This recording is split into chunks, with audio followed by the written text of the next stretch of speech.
Hello everyone, very good afternoon to all of you. I once again welcome you all on Bankers Adda official YouTube channel. So friends, आप सभी लोगों का once again Bankers Adda official YouTube channel पर welcome है. My name is Vivek Singh. तो चलिए friends, आज का सेशन स्टार्ट करते हैं. However the difficult life may seem, there is always something you can do to succeed at. है ना?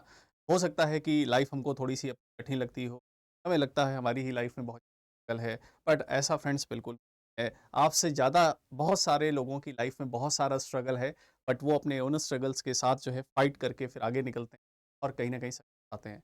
तो आप भी अपने स्ट्रगल को लेकर बिल्कुल भी टेंशन मत लीजिए, अपने डिफ़िकल्ट टाइम को देख करके बिल्कुल टेंशन मत लीजिए, अच्छे से अपना एफर्ट करिए, अपना 100% दीजिए and definitely get whatever that you want. आप लाइफ में अचीव करना चाहते हैं वो मिलेगा ज़रूर, है ना? तो बिल्कुल ध्यान रखिएगा. तो चलिए फ्रेंड्स, आज का सेशन स्टार्ट करते हैं, अपना session in the daily spotlight, है ना? तो इसमें हम लोग जो है डेली के कुछ इंपॉर्टेंट जो इश्यूज़ हैं, जो चल रहे होते हैं, बहुत ज़्यादा इंपॉर्टेंट जो हाइलाइट्स चल रही होती हैं, उसके बारे में हम लोग डिस्कशन करते हैं. तो आज के इस सेशन का जो हमारा फ्रेंड्स टॉपिक है, हम लोग बात करेंगे ग्लोबल हंगर इंडेक्स रिपोर्ट 2023. है तो ग्लोबल हंगर इंडेक्स रिपोर्ट, है ना? इसको विश्व भुखमरी सूचकांक की अगर मैं बात करूँ, तो ये जो है इंडेक्स जो है, ये रिपोर्ट इंट्रोड्यूस किया गया है. और इस इंडेक्स में क्या रहा स्टेटस, या इस रिपोर्ट के अंदर क्या दिया गया है, उसके बारे में आज के सेशन में एनालिसिस कर. थोड़ा सा मैं आपको एक यहाँ पर पॉइंट बता दूं. इंडेक्स से जुड़े हुए फ्रेंड्स ध्यान रखिएगा, एग्जाम्स में अक्सर क्वेश्चंस पूछे आते हैं. इंडेक्स से जुड़ा हुआ 1 से 2 नंबर का क्वेश्चन किसी भी आप एग्जामिनेशन में बैठें, लगभग सभी के सभी एग्जामिनेशंस में 1 से 2 नंबर का क्वेश्चन जनरली इंडेक्स से पूछा आता है. और इंडेक्स में क्वेश्चंस बनते किस तरीके से हैं? पहला क्वेश्चन कि इंडेक्स में इंडिया का रैंक क्या है, या इंडिया का स्टेटस क्या है. तो पहला पॉइंट आपको ये ध्यान रखना रहता है, ये एक सिंपल सा क्वेश्चन बनता है. दूसरा क्वेश्चन ये बन सकता है और जनरली आता है कि जो इंडेक्स है उसको किस इंस्टीट्यूशन या किस ऑर्गेनाइजेशन ने पब्लिश किया है. तो रिपोर्ट को पब्लिश करने वाली जो इंस्टीट्यूशन ऑर्गेनाइजेशन है, उसका नाम हमें ध्यान रखना है. साथ ही साथ इस रिपोर्ट में हमें यह भी ध्यान रखना है उस रिपोर्ट के मेन इंडिकेटर्स क्या है, मतलब वो रिपोर्ट बेसिकली किन ग्राउंड्स पर उस रिपोर्ट को पब्लिश किया गया है, उसमें कौन कौन से इंडिकेटर्स यूज किए गए हैं, किस पर बेस्ड वो रिपोर्ट है, उसके बारे में हमें पता होना चाहिए. साथ ही साथ उस रिपोर्ट में नंबर 1 पर कौन है और लास्ट में कौन है, उसको भी हम ध्यान रख सकते हैं. नंबर 1 तो हमें जरूर ध्यान रखना, और लास्ट वाला भी हम ध्यान रख सकते हैं. तो ये कुछ रिपोर्ट्स के अंदर, कोई भी रिपोर्ट अगर आप देखेंगे तो किसी भी रिपोर्ट के अंदर ये इन्फॉर्मेशंस आपको जो है पता होनी चाहिए. इन इन्फॉर्मेशन से जुड़े हुए क्वेश्चंस अक्सर जो है पेपर में पूछे आते हैं. तो चलिए फ्रेंड्स, स्टार्ट करते हैं the global hunger index report 2023. देखते हैं इसमें क्या रहा इस बार की रिपोर्ट के अंदर. ठीक है, तो सबसे पहला point, global hunger index report जो है वो किसके थ्रू जो है पब्लिश की जाती है. तो फ्रेंड्स याद रखिएगा अच्छे से, ग्लोबल हंगर इंडेक्स रिपोर्ट जो है Irish NGO concern world wide, है ना? आयरिश है ना, आयरलैंड की एनजीओ है आयरिश एनजीओ, जिसका नाम है कंसर्न वर्ल्ड वाइड अस. ये जो है पर्टिकुलर एनजीओ जो है रिपोर्ट पब्लिश करती है. साथ ही साथ ज्वाइंटली जो रिपोर्ट पब्लिश होती है एक जर्मनी जो एनजीओ है, वर्ल्ड हंगर हेल्थ, है ना? तो ये पर्टिकुलर एजेंसी है ना, तो जर्मन और आयरिश दो एजेंसीज मिलकर, दो एनजीओ हैं, ये दोनों एनजीओ मिलकर इस पर्टिकुलर रिपोर्ट को पब्लिश करते हैं. तो रिपोर्ट पब्लिश कौन करता है, ध्यान रखिएगा, ये दोनों लोग जो है मिलकर रिपोर्ट पब्लिश करते हैं ग्लोबल हंगर इंडेक्स रिपोर्ट की, विश्व भुखमरी सूचकांक, है ना, जिसमें हंगर के बारे में पता चलता है. देखिए, जब हम इस रिपोर्ट का नाम सुनते हैं ग्लोबल हंगर इंडेक्स, तो हमारे दिमाग में कुछ और चलता है. विश्व भुखमरी सूचकांक, यार किस देश में कितनी भुखमरी है वो देखने को मिलती होगी, या किस देश में कितनी भुखमरी है वो हमें पता चलती होगी. लेकिन अभी हम देखेंगे, अभी हम समझेंगे कि आखिरकार ये कौन से ऐसे इंडिकेटर हैं जिनके बेसिस पर रिपोर्ट तैयार की जाती है, और इस रिपोर्ट को लेकर के भारत सरकार का क्या स्टैंड है, या भारत सरकार इसको लेकर क्या सोचती है, समझती है, भारत सरकार ने इस पे क्या कहा, उसके बारे में जो भारत सरकार की प्रतिक्रिया रही, जो हमारे देश की प्रतिक्रिया रही, उसके बारे में भी हम बात करेंगे. तो चलिए इसको देखते हैं इस रिपोर्ट को. तो इस रिपोर्ट में अगर मैं बात करूं, तो ग्लोबल हंगर इंडेक्स जो है किन इंडिकेटर्स पर या किन बेसिस पर इस रिपोर्ट को मेजर किया जाता है, एक एक करके इसको समझने की कोशिश करते हैं. इसमें मेनली फ्रेंड्स 4 इंडिकेटर्स, 4 एस्पेक्ट्स को जो है ध्यान में रखा जाता है, 4 इंडिकेटर्स पर ध्यान में रखा जाता है. सबसे पहले यहां पर बात आती है अंडर नरिशमेंट की, है ना? मैं अभी एक्सप्लेन करता हूं आपको क्या है. चाइल्ड स्टंटिंग, चाइल्ड वास्टिंग, और साथ ही साथ चाइल्ड मोर्टेलिटी. ये 4 जो है फैक्टर्स मेजर जो है इसमें कंसिडर किए जाते हैं, और इन चारों फैक्टर्स के बेसिस पर एक ग्लोबल हंगर इंडेक्स रिपोर्ट को तैयार किया जाता है. तो सबसे पहला बात आती है अंडर नरिशमेंट की. अंडर नरिशमेंट का मतलब क्या होता है कि पूरे देश के अंदर जो पॉपुलेशन है, उसमें से कितनी ऐसी पॉपुलेशन है जिसको जो है प्रॉपर तरीके से सफिशिएंट कैलोरी इंटेक नहीं मिल पा रहा है. मतलब प्रॉपर उनको न्यूट्रिशियस डाइट या प्रॉपर न्यूट्रिशियस जो खाना जो है वो उनको नहीं मिल पा रहा है, प्रॉपर उनको कैलोरिक इंटेक नहीं मिल पा रहा है, उसका एक डेटा यहाँ पर लिया जाता है. तो होल पॉपुलेशन को कंसिडर करके, देश के अंदर जनसंख्या को कंसिडर करके, उसके बेसिस पर इसको कैलकुलेट किया जाएगा. दूसरा यहाँ पर देखने को मिलता है फ्रेंड्स चाइल्ड स्टंटिंग और चाइल्ड वास्टिंग. चाइल्ड स्टंटिंग क्या है? 5 साल से कम उम्र का जो बच्चा है, 5 ईयर या उससे कम एज का जो चाइल्ड है, 5 ईयर एज या फिर उससे कम एज का जो चाइल्ड है, जो बच्चा है, उस बच्चे की बाकी के जो बच्चे हैं, ऑन एन एवरेज एक बच्चे की 5 ईयर से कम की एज में जो हाइट होनी चाहिए, क्या उतनी हाइट है उस बच्चे की? नहीं है। तो अगर बच्चे की हाइट जो नॉर्मल एक ऑन एन एवरेज बच्चे की हाइट होनी चाहिए 5 साल से कम बच्चे की, अगर उतनी हाइट नहीं है, तो वो हम उसको हम चाइल्ड स्टंटिंग के अंदर डालते हैं कि बच्चे को वहां पर प्रॉब्लम है ना? तो अगर बच्चे को प्रॉपर न्यूट्रिशन वगैरह या सारी चीजें प्रॉपर कैलोरी इंटेक नहीं मिल रहा, तो उसकी लो हाइट रहती है, उसकी क्या रहती, उस हाइट नहीं बढ़ती प्रॉपर तरीके से। तो इसको एक फैक्टर कंसिडर किया गया है। दूसरा देखा जाता है चाइल्ड वास्टिंग।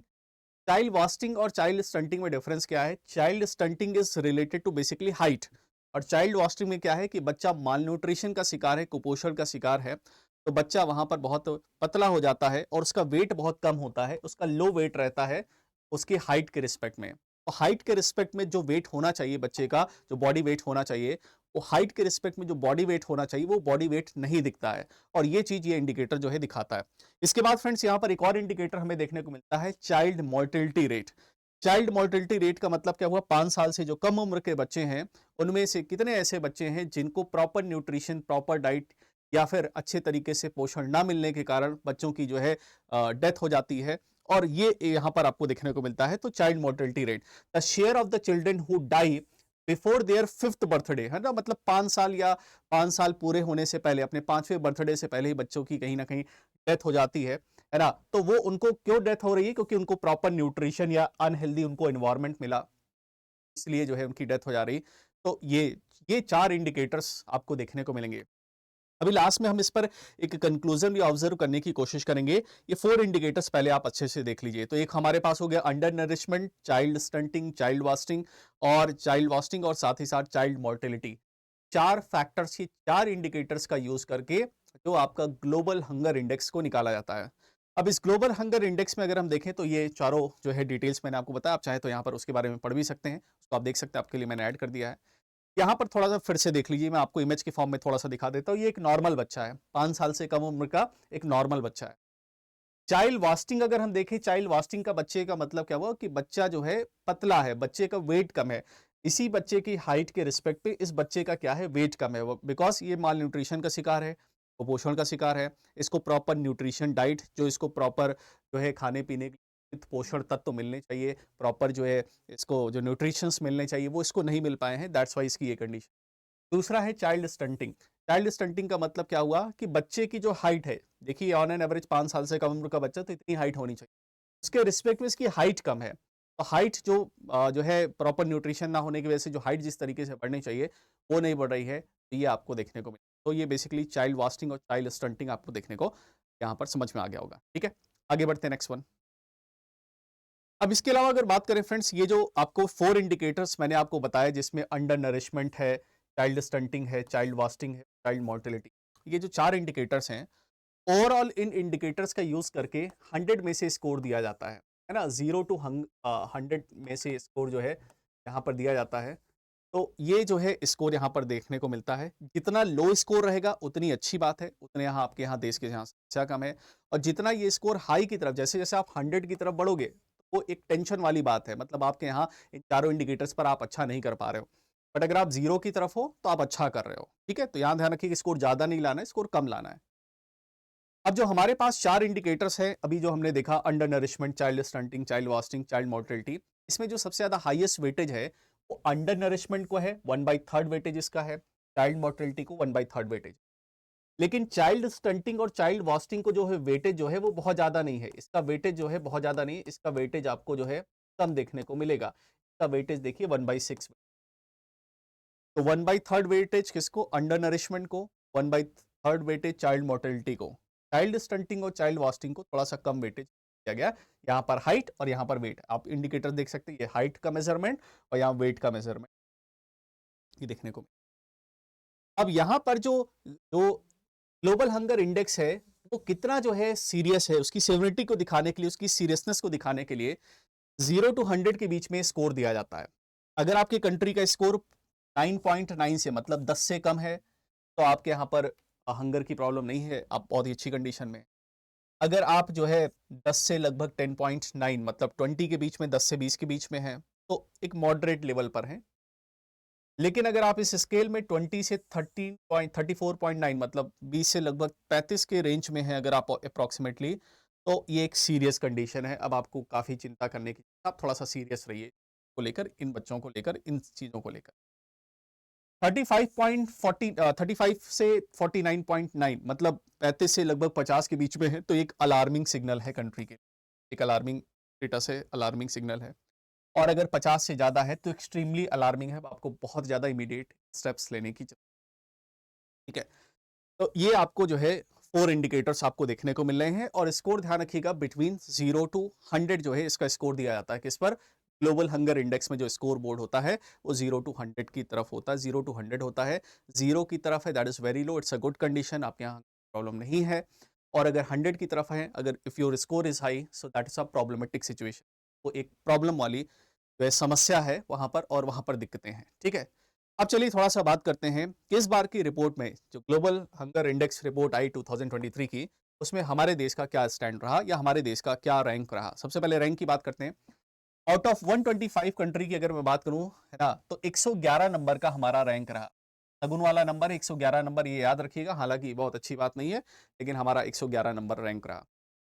हमें जो स्कोर मिला दैट इज 28.7, हमारा जो स्कोर रहा वो 28.7 रहा। मैंने भी आपको बताया 0 टू 100 के बीच में स्कोर दिया जाता है। तो स्कोर रैंक हमारी कौन सी रही? Out of 125 country our rank is 111, और स्कोर की अगर मैं बात करूं 28.7।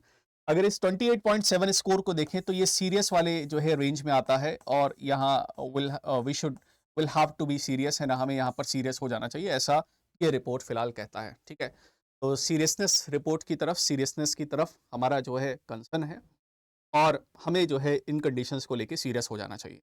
ठीक है, तो ये यहाँ पर बताया गया है। अब यहाँ पर अगर बात करें हमारे नेबरिंग कंट्रीज, हमारे पड़ोसी देशों की अगर बात करें, पड़ोसी मुल्कों की बात करें, तो पड़ोसी मुल्क यहाँ पर हमसे काफ़ी अच्छा करते हुए आपको देखने को मिलेंगे। लेकिन यहाँ पर इंडिया की आप प्रीवियस रैंक भी देख लीजिए, तो फिलहाल 2023 में तो हमने देखा 2023 के नंबर पर है हम 111 नंबर, 111 नंबर पर हैं। लेकिन इससे पहले देखें 2022 में हम 107 नंबर पे थे, और इससे पहले 2021 में 101 थे। तो हम क्या हुए, 101 से स्लिप किए किस पर? 107 पर, और 107 से स्लिप किए 111 पर। तो आप यहाँ देख सकते हैं कि इस रैंक में हम स्लिप कर रहे हैं, पीछे जा रहे हैं, और ये एक अच्छी बात नहीं है इस पर्टिकुलर रिपोर्ट के अकॉर्डिंग, है ना। तो 2021 में 101, 2022 में 107, और 2021 में 11, और ये आपको 125 आपको, हालांकि नंबर ऑफ कंट्रीज भी बढ़ी, बट ठीक है, ये डेटा आपको दिखाया गया। अब यहाँ पर इस पूरे इंडेक्स में नंबर 1 पर कौन है, मतलब जिसके यहाँ सबसे अच्छी कंडीशन आपको देखने को मिलेगी, और वहां पर हंगर की प्रॉब्लम बिल्कुल भी नहीं है इस पर्टिकुलर रिपोर्ट के बेसिस पर, तो बेलारूस। बेलारूस यहाँ पर नंबर 1 पर है, और यहाँ पर जो इसका स्कोर है वो 5 से भी लेस है, अंडर 5 इसका स्कोर है, so that is a superb condition. तो ये नंबर 1 पर है। तो नंबर 1 कंट्री ध्यान रखिएगा कौन सा है? बेलारूस। तो Belarus is number 1 in this particular global hunger index report 2023 की रिपोर्ट में, ये नंबर 1 पर है। यहाँ पर अगर आप करें सेंट्रल अफ्रीकन रीजन की, सेंट्रल अफ्रीकन रिपब्लिक की, तो ये सबसे लास्ट रैंक आपको 125 देखने को मिलेगा। तो African region of the countries जो है वो अलार्मिंग कंडीशन में है, इनको स्कोर दिया गया है 42। हालांकि इनका स्कोर आपको याद रखने की जरूरत है, बट आप लास्ट नंबर ध्यान रखिएगा, सेंट्रल अफ्रीकन। अब यहाँ पर एक सरप्राइजिंग डेटा हमें फिलहाल ये देखने को मिलेगा कि हम दुनिया के बड़े फूड सप्लायर हैं, दुनिया भर के देशों को फूड बांटते हैं, लेकिन हमारे पड़ोसी हमसे अच्छी कंडीशन में है। पाकिस्तान का अगर आप रैंक देखोगे ना, जिनके यहाँ भुखमरी जैसी कंडीशन चल रही है ना, महंगाई बिल्कुल बढ़ी हुई है, हाहाकार मचा हुआ, इनकी रैंक 100। बांग्लादेश की रैंक देखोगे 81 है, नेपाल की रैंक देखोगे 69 है, श्रीलंका की रैंक देखोगे 60, जिनको क्राइसिस में हम मदद कर रहे हैं। ठीक है, और इंडिया का जो रैंक है आपको देखने को मिला, हाँ, सदर्न सहारा रीजन की बात करें तो साउथ एशियन अफ्रीकन रीजन में हम ठीक थे, हमारा स्कोर ठीक था, 27 था हम, लेकिन बाकी जो है अपने पड़ोसियों से हम थोड़ा सा पीछे। अब सवाल उठता है इस रिपोर्ट पर कि इन सभी डेटास को देखने के बाद इस रिपोर्ट से आखिर हमें क्या समझ में आता है, what is the stand of the government. तो सरकार का इस स्टैंड, इस पर्टिकुलर रिपोर्ट को लेकर क्या कहना है, और सरकार पिछले साल लास्ट 2 ईयर से कंटिन्यूअसली इस बात को रिपीटेडली कह रही है। सरकार का साफ साफ कहना है कि यह रिपोर्ट गलत और दुर्भावनापूर्ण इरादे वाला है और यह बिल्कुल गलत है, erroneous and having a malafide intent. पिछले 2 साल से सरकार लगातार इस रिपोर्ट को रिजेक्ट कर रही है। अब इस रिपोर्ट के रिजेक्ट करने के पीछे का कारण सुनिएगा ध्यान से। देखिए फ्रेंड्स, अगर आप इस रिपोर्ट को मेजरली, अगर मैं एक आम आदमी की तरह अगर मैं विश्व भुखमरी सूचकांक सुनता हूं या ग्लोबल हंगर इंडेक्स सुनता हूं, तो मेरे दिमाग में क्या आता है? मेरे दिमाग में आता है कि किस देश में कितनी भुखमरी को बताया गया होगा। लेकिन आपने अभी चारों के चारों इंडिकेटर्स पढ़े और उन चारों इंडिकेटर्स को देखने के बाद एक बात आपके दिमाग में बिल्कुल बैठ गई होगी। केवल पहला इंडिकेटर जो है उसको छोड़ दीजिए, जिसमें पॉपुलेशन की स्टडी जो है वहां पर की जा रही है ओवरऑल। बाकी के जो तीनों इंडिकेटर हैं वो तो 5 साल से कम बच्चे की एनालिसिस कर रहे हैं। 5 साल से कम बच्चे के साथ उसका हाइट कितना, उसका वेट कितना, या उसकी डेथ रेट कितनी, मॉर्टेलिटी, उसको मेजर कर रहा है। और आप इस बेसिस पर हमारी पूरी की पूरी पॉपुलेशन या पूरे के पूरे कंट्री को बता रहे हैं कि ग्लोबल हंगर इंडेक्स में हमारे यहाँ भुखमरी चल रही है, भुखमरी का सिनेरियो चल रहा है। दूसरी चीज, ये जो आपने यहाँ पर जो इंडिकेटर्स यूज किए हैं, इस इंडिकेटर में जो आपने पहला जो इंडिकेटर आपने यूज किया है जिसमें अंडर नरिशमेंट की बात हो रही है, जिसमें आपने पूरे पॉपुलेशन को कंसिडर किया है, गवर्नमेंट ने बताया इसमें जो है लगभग जो इन्होंने सैंपल साइज लिया है, क्योंकि आप जो कोई सर्वे करते हैं, कोई रिपोर्ट तैयार करते हैं, तो उसमें आप सैंपल लेते हैं। तो सरकार ने बताया कि भाई इन्होंने जो सैंपल लिया है वो लगभग 3 से 4 हजार पॉपुलेशन, लगभग 3 हजार लोगों का सैंपल लिया है। और 3 हजार लोगों के सैंपल के बेसिस पर you have prepared this report, है ना। 3 हजार लोगों के सैंपल पर, उनके बेसिस पर ये आपने रिपोर्ट जो है दी है। तो इस रिपोर्ट को हमने सिरे से पिछले 2 साल नकारा था और इस बार भी सरकार ने इसको साफ साफ कड़े शब्दों में जो है इसको पूरी तरीके से नकार दिया है। So the government however rejected the index calling is flawed measures and hunger that does not reflect India's position, क्योंकि इसका जो कैलकुलेशन का जो तरीका है, इसके इंडिकेटर्स हैं, वही जो है मेथोडोलॉजी है, उस पर जो है सवाल है और वही पूरी सही तरीके से नहीं है। तो ये तो हमारे कंट्री का स्टैंड और हम लोग ये कहा फिलहाल, ये सरकार का स्टैंड, ठीक है। तो सरकार ने इस बात को कहा। उम्मीद करता हूँ आपको अच्छे से बहुत समझ में आ गया होगा ये। और economics, current affairs, banking, finance से रिलेटेड क्वेश्चंस करने के लिए आप मेरे साथ रात में 9 बजे जो है जनरल अवेयरनेस शो में कनेक्ट हो सकते हैं। मंडे टू सैटरडे ये आपको सेशन डेली देखने को मिलता है।